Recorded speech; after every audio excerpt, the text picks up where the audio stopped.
Celui de Dino Scala. Dino Scala, c'est un violeur en série et son procès s'ouvre aujourd'hui. Oui, et c'est le procès d'un monsieur tout le monde. Les jurés de la cour d'assises de Douai vont découvrir tout à l'heure dans le box un homme que tout le monde décrivait comme sympa.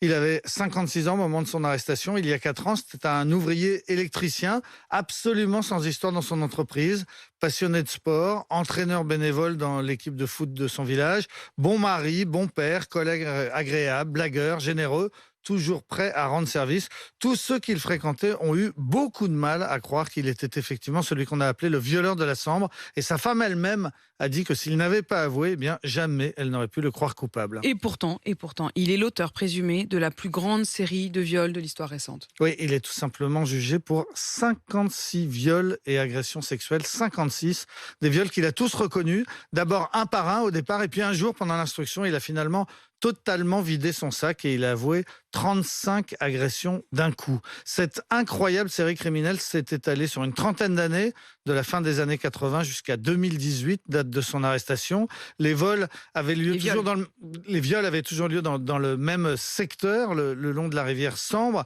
qui est à cheval sur la France et la Belgique. Les femmes ont toutes été agressées au petit matin. Il les agressait en partant travailler et lorsqu'il faisait nuit, c'est-à-dire que c'était toujours en hiver. Les victimes étaient attaquées par derrière par un homme à visage découvert qui commençait par les étrangler avant de les violer. Et puis il leur demandait de fermer les yeux et de compter jusqu'à 30, le temps pour lui de disparaître. La justice disposait de l'ADN de ce violeur et de son portrait robot, mais ni les Belges ni les Français ne sont parvenus à mettre la main sur lui, et cela pendant 3 décennies. Finalement, en 2018, il a commis un dernier viol près d'une gare en Belgique.